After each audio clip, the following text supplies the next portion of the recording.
Welcome to bird media. నేను వైష్ణవి. ఆంధ్రప్రదేశ్ రాజకీయాల్లో ప్రస్తుతం కల్తీనే వివాదంతో పాటు ఇప్పుడు కొత్తగా ఇంకొక టాపిక్ వచ్చి చేరింది. అదే మాజీ ముఖ్యమంత్రి జగన్మోహన్ రెడ్డి మతపరమైన గుర్తింపు. మరి అది కూడా ఇప్పుడు పెద్ద చర్చగా దారితీస్తోంది. అయితే రాజకీయ నాయకుల విషయంలో స్పష్టత చాలా కీలకం.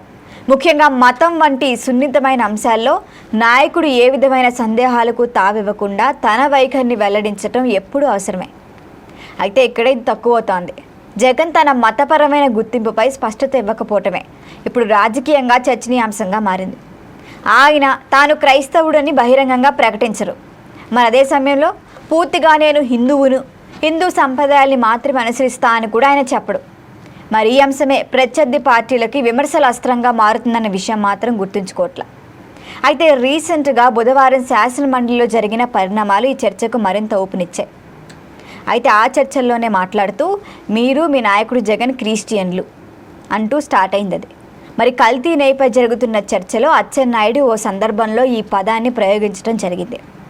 ఇది ఖచ్చితంగా తప్పే. మరి దీనిపై మండలి చైర్మన్ ఖచ్చితంగా ఉలికిపడ్డారు.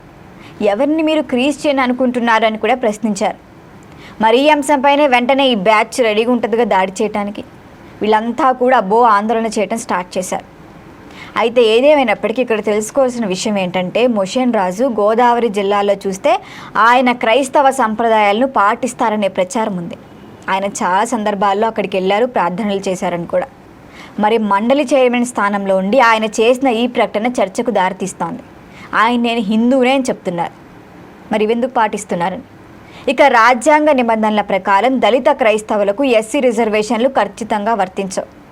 మరి సాంకేతిక ఇబ్బందిని అధిగమించడానికే, ఆయన రాజకీయ ఉనికిని కాపాడుకోవటానికి ఆయన హిందూ కార్డును తెరపైకి తెచ్చారని విశ్లేషకులు భావిస్తున్నారు.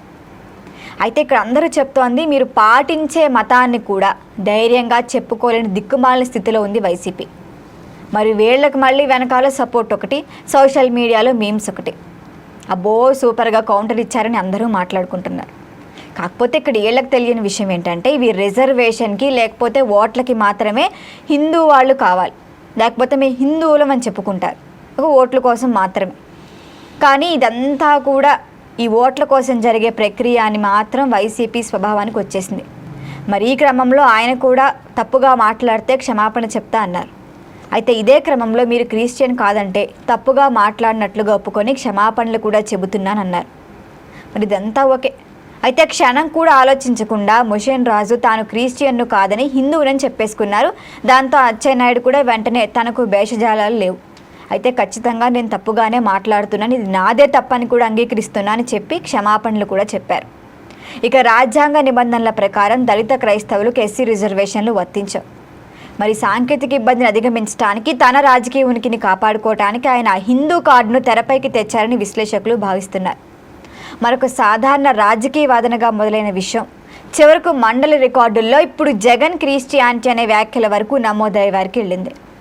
మరి జగన్ కూడా అంతే, నేను హిందువుని అని చెప్తారు. కానీ ఆలయాలకు వెళ్తారు ఆయన, ఖచ్చితంగా తిరుపతికి వెళ్తారు, దేవుళ్ళ దగ్గరికి వెళ్ళి చూస్తారు, దండం పెట్టుకుంటారు. కానీ ప్రసాదం ఇస్తే తినరు, బయట పడేస్తారు, లేకపోతే కనిపించకుండా పక్కకి ఇసిరేస్తారు. మరి ఇది పెద్ద ఆయన హిందూయిజం.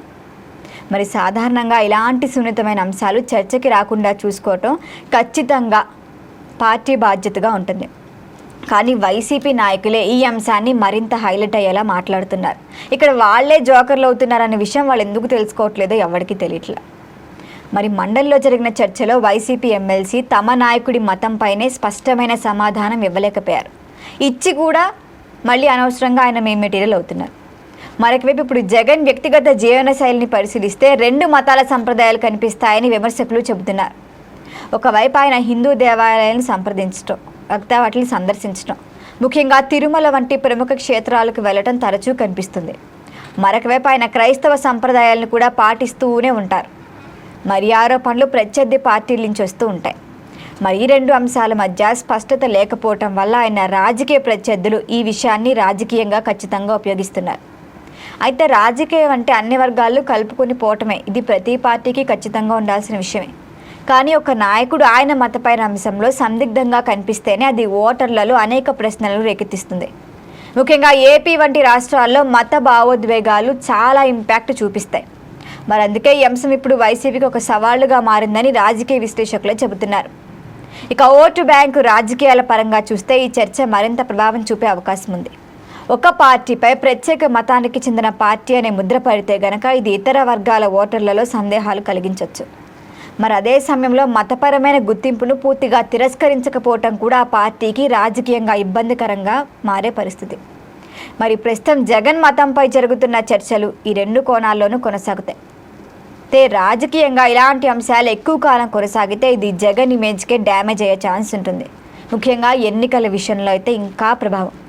అందుకే వివాదంపై స్పష్టత ఇవ్వటం వైసీపీకి అవసరమని రాజకీయ పరిశీలకులు అంటున్నారు. లేకపోతే చిన్న రాజకీయ చర్చగా మొదలైన ఈ అంశం భవిష్యత్తులో పెద్ద రాజకీయ సమస్యగా మారే అవకాశం ఉంటుంది. ఎలక్షన్స్లో కూడా దీని ప్రభావం గట్టిగా ఉంటుంది. మరి దీనిపైన మరిన్ని అప్డేట్ల కోసం చూస్తూనే ఉండండి బర్డ్ మీడియా.